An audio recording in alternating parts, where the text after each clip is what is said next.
अस्सलाम वालेकुम, मैं हूं समी इब्राहिम और ताज़ा तरीन सूरत हाल आपके सामने रखने लगा हूं। पोजीशन के जो लोग हैं, जिनमें शहबाज शरीफ साहब हैं, जिनमें मौलाना फजलुर रहमान हैं और दूसरे कायदीन हैं, सब ये तासुर देने की कोशिश कर रहे हैं कि जनरल कमर जावेद बाजवा उनकी मुट्ठी में है, जनरल कमर जावेद बाजवा उनकी जेब में है। शहबाज शरीफ साहब के साथ तो आज जो हुई है, बड़ी उन्होंने चिट्ठी डाली हुई थी आर्मी चीफ से मुलाकात की, लेकिन आर्मी चीफ का काफिला रुका नहीं और शहबाज शरीफ साहब इंतजार ही करते रहे और वो काफिला चला गया बनी गाला। यानी आज वज़ीर आज़म इमरान खान से आर्मी चीफ की मुलाकात हुई। दो और अहम शख्सियात भी मौजूद थी, वो तो मैं आपको तफसील बाद में देता हूँ, लेकिन उसके बाद जो शहबाज शरीफ साहब ने जो गुफ्तगू की, आपको मैं गुफ्तगू की तफसील देता हूँ। दाना बहुत फेंकने की कोशिश किया उन्होंने जनरल कमर जावेद बाजवा को। इसी तरह मौलाना फजलुर रहमान भी हमें बात करते हुए नजर आ रहे हैं जनरल कमर जावेद बाजवा के साथ। बड़े वो एक मुलाकात की जो कहानी है वो बयान कर रहे हैं। वो क्या वो मुलाकात हुई है, ये को बहुत पहले मुलाकात हुई थी या अब हुई है, या वाकई एस्टेब्लिशमेंट साथ है या उनके साथ नहीं है, ISPR के लोग क्या कहते हैं, ये भी आपको मैं बताऊंगा। क्योंकि इस वक्त एक बात आप याद रखें कि जो मीडिया है उसको इस्तेमाल किया जा रहा है और जो लीडरान जो गुफ्तगू कर रहे हैं वो सिर्फ और सिर्फ अपने अपने हमायती MNAs को ये तासुर देने की कोशिश कर रहे हैं कि अपोजिशन की ये जो नो कॉन्फिडेंस मूव है, एस्टेब्लिशमेंट इसके साथ है, एस्टेब्लिशमेंट इसको सपोर्ट कर रही है और ये तय हो गया है कि इमरान खान को निकालना है और अगली हुकूमत ये बननी है नून लीग की और पीपल्स पार्टी की, तो आप हमारे साथ रहिए। ये बुनियादी तौर पर उन्हें तासुर दे के तो फिर अपने साथ रखा हुआ है, वगरना आपको पता है ये MNAs ये तो इतनी बड़ी बड़ी शख्सियात हैं, ये कहां किसी के काबू में आती हैं। अब शहबाज शरीफ साहब आज क्या फरमा रहे हैं, वो कह रहे हैं मैं तो हमेशा पुल का किरदार अदा करता रहा हूं पिंडी और इस्लामाबाद के बीच और हर आर्मी चीफ से मेरे ताल्लुकात ठीक रहे हैं, या दूसरे लफ्जों में ये कह रहे हैं कि वो तो पाजी के ताल्लुकात उनसे खराब होते थे, मेरे ताल्लुकात तो बिल्कुल ठीक है। और आज जो उन्होंने एक बड़ा दाना डाला है, वो क्या दाना डाला है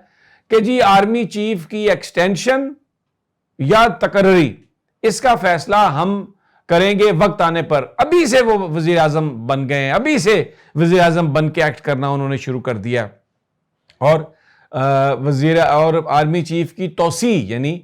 कमर जावेद बाजवा साहब एक तोसी तो ले चुके हैं, अब उसके बाद वो सिर्फ 1 साल की तोसी ले सकते हैं नवंबर में। लेकिन आज शहबाज शरीफ ने भरपूर दाना डाला है, उसमें एक्सटेंशन का वर्ड शामिल किया है, ये कह करके जनाब मैसेज दोनों तरफ था, और यानी अपने साथियों को भी था और कमर जावेद बाजवा साहब को भी कि जनाब हम आपकी एक्सटेंशन आपको देने के लिए तैयार हैं। यह मुल्क की सियासत का लेवल रह गया। अब आ जाते हैं मौलाना फजलुर रहमान साहब की तरफ। मौलाना फजलुर रहमान साहब ने इंटरव्यू देते हुए क्या फरमाया, वो फरमाते हैं कि जनाब मेरी जनरल कमर जावेद बाजवा से मुलाकात हुई है, मैंने उनको हकाइक से आगाह किया है, मैंने उन्हें पाकिस्तान की इक्तसादी सूरत हाल से आगाह किया है और उन्हें बताया है कि किस तरीके से ये सारा मामला जो है वो खराब हो रहा है।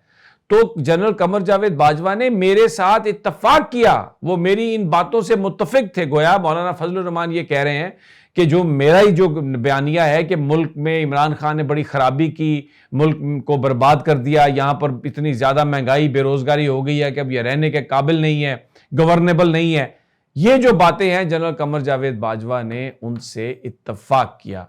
ये जनाब इन्होंने कही ये बात मौलाना फजलुर रहमान ने। उसके बाद मैंने तहकीक करना शुरू की,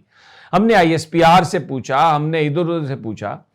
तो वहां से हमें जो वाइब्स आई, जो हमें चीज पता चली वो ये थी कि ये एक जब नेशनल सिक्योरिटी काउंसिल के हवाले से जब गिलगित बल्तिस्तान को शायद शामिल करना था, उस वक्त एक सियासी कायदीन से मुलाकात हुई थी या उसके बाद एक मुलाकात हुई थी, या आज से कोई साल डेढ़ पहले की बात है और डेफिनेटली उस वक्त फजलुर रहमान साहब से भी मुलाकात हुई होगी। लेकिन यह तासुर कि उनकी मुलाकात ये अभी हुई है कतई तौर पे गलत है, और ये तासुर के मौलाना फजलुर रहमान से वो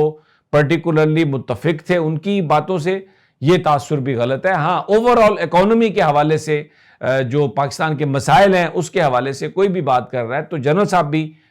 इस चीज़ को एक्नॉलेज करते हैं कि हालात में इम्प्रूवमेंट की ज़रूरत है। ये ऑपोजिशन के लोग, मैं आपको बता रहा हूं कि किस तरीके से ये कोशिश कर रहे हैं और दाना डालने की कोशिश कर रहे हैं और अपने अपने जो हमायती अरकान हैं उनको जो मुनर्रफीन हैं पीटीआई के, ये यकीन दिलाने की कोशिश कर रहे हैं कि मामला हमारे हाथ में है, फौज हमारे साथ है, तो आप हमारे साथ ही रहिए। अब दूसरी जानब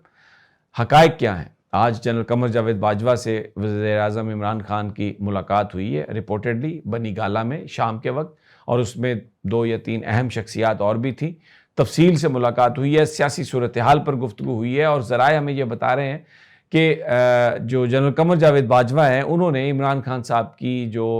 वो इलेक्टेड प्राइम मिनिस्टर हैं उसको उन्होंने कहा कि वो तस्लीम भी करते हैं और आपके साथ हैं। और ये भी हमें बताया जा रहा है कि ये जो सारा एक प्रोपेगेंडा बनाने की कोशिश की गई है बकौल जनरल कमर जावेद बाजवा के, पाकिस्तान की मुसल्लह फ़ौज अपनी हुकूमत के साथ खड़ी हैं। ये वहाँ से मैसेज है जो बनी गाला से जो हमें जो लोग बता रहे हैं। लेकिन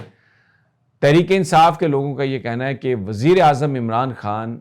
बिल्कुल इस वक्त जो सूरत हाल है उसमें तहिया कर चुके हैं कि वो आखिरी बॉल तक लड़ेंगे, मुकम्मल जंग लड़ेंगे, और जो भी कोई इस सारे मामले में हुआ, उनकी हुकूमत को हटाने के मामले में अगर कोई एस्टेब्लिशमेंट का किरदार है, अगर कोई जनरल कमर जावेद बाजवा का किरदार है, अगर कोई फ़ौज की इंटरनल रिपोर्टेड यानी पॉलिटिक्स का कोई इससे ताल्लुक़ है, तो इमरान खान इस बात का तहिया कर चुके हैं कि वो सारे का सारा मामला अवाम के सामने रखेंगे। उन्होंने मीटिंग फिर कॉल की है अपने साथियों की, सलाह मशवरा कर रहे हैं। अभी तक हमें ये इत्तला मिली है कि जो गवर्नर राज लगाने की जो समरी है उसको उन्होंने अपने पास रख लिया है, उसको अभी तक उन्होंने मौखर किया है। और दूसरी जानिब वो इस बात को भी अब देख रहे हैं कि जो सदारती इबहाम दूर करने के लिए सदारती रेफरेंस जो है कि वोट जो MNAs हैं जिन्होंने PTI से जो हटने की बात कर रहे हैं, क्या उनका वोट कास्ट हो सकता है या नहीं, सुप्रीम कोर्ट ऑफ पाकिस्तान में सदारती रेफरेंस इस हवाले से वो चीज़ों को वाज़े कर देगा। और ये जो सुप्रीम कोर्ट बार की जो वहाँ पर पिटीशन थी कि जलसे की इजाज़त न दी जाए, वो उसकी समाअत जो है वो मंडे को होगी। जस्टिस उमर अता बंदयाल ने 2 मेंबर बेंच उसके लिए तय कर दिया। दूसरा जज कौन है ये कल पता चलेगा। अब मैं आपको बताता हूँ कि जो इस वक्त मुजाहिरीन ने आज सिंध हाउस में भी धावा बोला, PTI के जो लोग थे, और मुख्तलिफ शहरों में उन MNAs के घरों के सामने या उनके इलाकों में लोग एहतजाज कर रहे हैं जिन्होंने बल्ले के टिकट पर सीट जीती लेकिन अब वो बैठे हैं अपोजिशन के साथ। तो इसका जो इम्पैक्ट है उसने बहुत ज़बरदस्त इम्पैक्ट आया है। वज़ीर आज़म साहब को बताया गया है कि अपोजिशन की टांगें कांपना शुरू हो गई हैं इससे, और ये एक चीज़ जो है PTI वर्कर्स को बार बार कही जा रही है कि ज़्यादा से ज़्यादा आप इन इज्तिमात में शिरकत करें, और जितना बड़ा मुजाहरा होगा उतना ज़्यादा प्रेशर पड़ेगा उन MNAs के लवाहकीन पर, यानी उनके वर्सा पर, उनके अजीज़ व अकारे पर, और वो भी इस तरह अंडर प्रेशर आएंगे। तो जलसे की भरपूर तैयारी है और जलसों की तैयारी है। आज कोरम का जलसा वो नहीं कर सके मौसम की खराबी की वजह से, पंजाब में भी जलसे होंगे, और अवामी तौर पर PTI अपने आप को, इमरान खान उसको फुल मोबिलाइज कर रहे हैं, और बताया जाता है कि उनके पास बहुत अहम इंफॉर्मेशन है और वो देख रहे हैं अगले 2-4 दिनों में, और उसके बाद वो ये जो इंफॉर्मेशन है वो अवाम के सामने शेयर करेंगे विद एविडेंस कि कौन कौन इस साजिश के पीछे है। लेकिन अभी उनका मैसेज ये है कि जो एहतजाजी रैलीज हैं, जो 27 तारीख का जलसा है, उसमें PTI का हर वर्कर भरपूर अंदाज में शिरकत करे, क्योंकि इसका इंपैक्ट ऐसा होगा कि ये जो सारी कहानी है ये उसके वो सारी की सारी कहानी को और खेल का पांसा जो है वो पलटा जा सकता है। अगली वीडियो तक इजाजत दीजिए। अल्लाह निगहबान।